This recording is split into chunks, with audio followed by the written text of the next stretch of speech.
You know, there are rules to the road that ain't written in any DMV handbook. They're the kind of rules you learn from the old-timers, the guys with more miles on their faces than on a brand new rig. You learn them over burnt coffee and greasy spoons at 3 a.m., or through crackling whispers on the CB radio when the world goes dark and it's just you, your headlights, and 1,000 miles of nothing.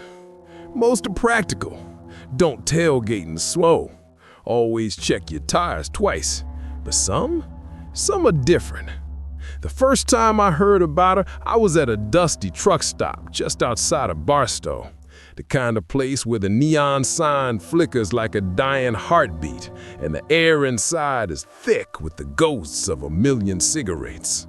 I was talking to an old driver named Pops, a man whose skin was cured leather and whose eyes had seen every sunrise and sunset this country has to offer.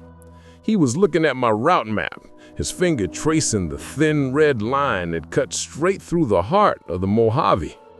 "Going a fast way, huh?" he grumbled, taking a long drag from his cigarette. "Just be careful out there. The desert, it plays tricks on you." I laughed. "I can handle a little heat, Pops." He didn't laugh back. He leaned in, his voice dropping to a low, serious rasp. "I ain't talking about the heat. I'm talking about the thirst. Out there, on that long, empty stretch, there's a spot. No markers, no signs. You'll know it when you hit it. The air in your cab, it'll change. All of a sudden, in the middle of a 100-degree day, it'll smell like rain." I must have looked at him like he was crazy. Rain in the Mojave? In July? "Not just any rain," he continued, ignoring my skepticism. "It's the smell of the first drops hitting hot, dry asphalt. That smell of ozone, of life, fresh and clean. They call it petrichor. And when you smell it, you'll look down at the road and you'll see a dark patch, like a fresh shower just passed through. It'll look wet, shimmering under the sun." He took another long drag, his eyes distant. "The story goes, a woman's car broke down out there decades ago. She tried to walk for help. They found her a week later. She died of thirst, staring up at a cloudless sky, praying for a drop of water. Now her spirit is still there, stuck, forever trying to pull rain from a sky that has none."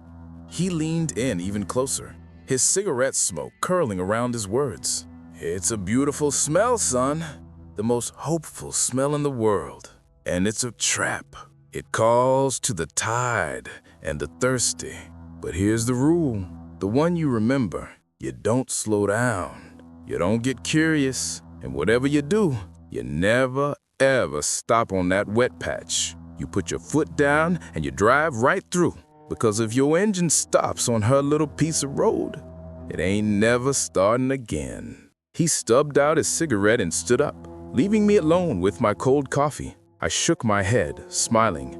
A ghost story, a classic truck stop legend to spook the new guys. I paid my tab, climbed back into my rig, and pointed my headlights east, straight into the vast, empty maw of the Mojave Desert. The old man's words already fading like a dream. For the next 100 miles, the desert was exactly as you'd expect. A brutal, beautiful emptiness. The sun was a hammer, beating down on the cab. The only sound was the deep, steady rumble of my Cummins engine. It's a lonely job, this one. You can go for hours and your only company is your own thoughts. And that day, my thoughts kept drifting back to Pops and his ridiculous story. I was thinking about how a place so empty could be so full of legends. Every stretch of forgotten highway has its ghost. It's what happens when you stare at a white line for too long. Your mind starts to fill in the blanks. And that's what I was telling myself when it happened. It started with the smell. It was so sudden, so out of place, that for a second, I thought I was having a stroke. One moment, the air in the cab was stale. The next, it was electric. It was the smell of a summer thunderstorm breaking on a hot day, the sharp, clean scent of ozone. It was exactly the smell Pops described, petrichor.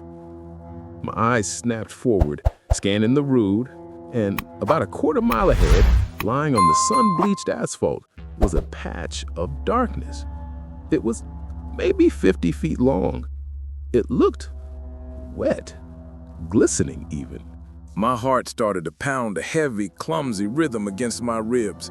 My logical mind was screaming explanations. A tanker truck must have spilled its load, but the smell wasn't chemicals. It was pure, clean, life-giving rain. As I got closer, I could feel a distinct drop in temperature, a cool dampness that raised goosebumps on my arms. The old man's voice echoed in my head. Whatever you do, you never, ever stop. My foot hovered over the brake. The urge to slow down, just to see, to understand was immense. But there was something in Pops' eyes, a genuine fear. My instincts took over. I tightened my grip on the wheel, kept my foot steady on the accelerator, and aimed my rig for the center of the patch. As my front wheels hit the dark asphalt, the sound of my tires changed to a soft, hissing whisper, the sound they make on a wet road. For the 10 seconds it took to cross it, my entire world was that smell. It was so powerful, so full of a desperate, heartbreaking hope that I almost felt sorry for. Then I was through. I was back on the hot, dry pavement. I risked a glance to my side view mirror. The wet patch was gone. There was no shimmer, no darkness, just the same endless, bone-dry stretch of highway. My blood ran cold. This wasn't a spill. And for the first time, driving alone in the vast, empty desert, I felt a chilling, profound fear. I was not alone out here. You can't see something like that and just forget it. I started asking questions, cautiously. Ever notice any weird, wet spots out on the 15 east of Barstow? Most would just shrug, but a few would get this look in their eyes. An old hand out El Paso, he just looked at me and said, "You smell it too, huh? Just keep on driving, friend. That patch of road ain't for stopping." Another driver told me he knew a guy whose rig broke down out that way. They found him 3 days later, dead from dehydration. The mechanics couldn't find a single thing wrong with the engine. It was like it just decided to die. The legend started to piece itself together. They said her name was Eleanor. She was a young mother, driving to meet her husband. Her 2 little kids were in the back seat. When the car died, she left him with the last of the water and told him she'd be right back with help. She scribbled a note, "Don't leave the car. Mommy loves you." She was trying to save him. The thought of it made the story heavier, the tragedy sharper. About 6 months passed. Then a rush job came up, a priority load to Vegas. The only way was the direct route, straight through her territory. I told myself it was fine. I knew the rule. It was late afternoon. I was on edge, my eyes scanning the road. And then I saw it. The patch was bigger, darker, stretching across both lanes, and the smell hit me sooner. It was stronger, too. Not just hopeful, but desperate. As I approached, my eyes caught a flicker of movement at the edge of the road. It was like a distortion in the superheated air, the shape of a person on their knees, head bowed to the asphalt. It was there for a second, a heat haze mirage of pure despair, and then it was gone. My blood turned to ice, my hands were slick on the wheel, and as my truck entered the phantom rain, my engine did something it had never done before. It coughed, just once. A single violent sputter, the whole rig shuddered, the RPM needle dipped wildly. For one heart-stopping second, all the power died, and the only sound was the hiss of the tires. Then, just as I was about to cross back onto dry pavement, the engine roared back to life with a jolt. I was through. I was safe. But I was shaking so hard I could barely hold the wheel straight. That was a warning. She was getting stronger, and she had almost had me. After that second encounter, I was done. I told my dispatcher I wouldn't run that route anymore. For almost a year, it worked. But the road has a way of pulling you back. A major wildfire shut down I-40. A flash flood washed out a bridge.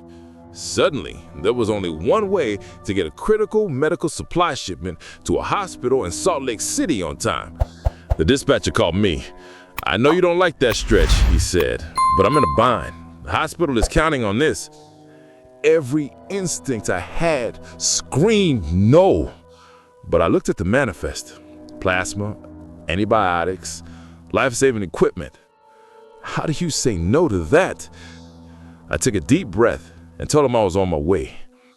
The whole drive out, I felt the knot of dread tightening in my stomach. The desert just seemed angrier that day.